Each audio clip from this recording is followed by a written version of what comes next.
আলিপুর নামতে আছি, সেখানে এসে একটা খুব সুন্দর ভক্তর সঙ্গে দেখা হয়েছে, সাক্ষাৎ হয়েছে। চলো তার মধ্যে কিছু এখন জানবো। দিদা, আচ্ছা তোমার বাড়ি কোথায়? এই পাড়ার মধ্যেই বাড়ি? আচ্ছা, বাড়িতে কে কে আছে?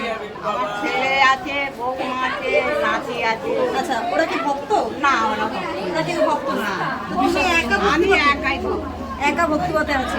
রান্না বান্না কে করে? আমি নিজেই। মানে তোমার রান্না তুমি আমার নিজে করো? নিজের রান্নাই করি। ভোগ লাগাও তুমি? হ্যাঁ। নিজের রান্না নিজে করে নিজে ভোগ লাগাও। আর প্রতিদিন মালা জপ? হ্যাঁ। প্রতিদিন মালা জপ, মালা, হ্যাঁ। ভগবানের নাম জপ করা, চার নিয়ম পালন করা, নিজের রান্না নিজে করা, ভোগ লাগানো, সব কিছু করে এই বয়সে ফ্যামিলির সাপোর্ট ছাড়া দিদা করছে। তো দিদা প্রমাণ করেছে যে ইচ্ছা থাকলেই উপায় হয়, ইচ্ছা থাকলে যে কোনো সময় যে কোনো মুহূর্তে ভক্তি করা যায়। হরে কৃষ্ণ।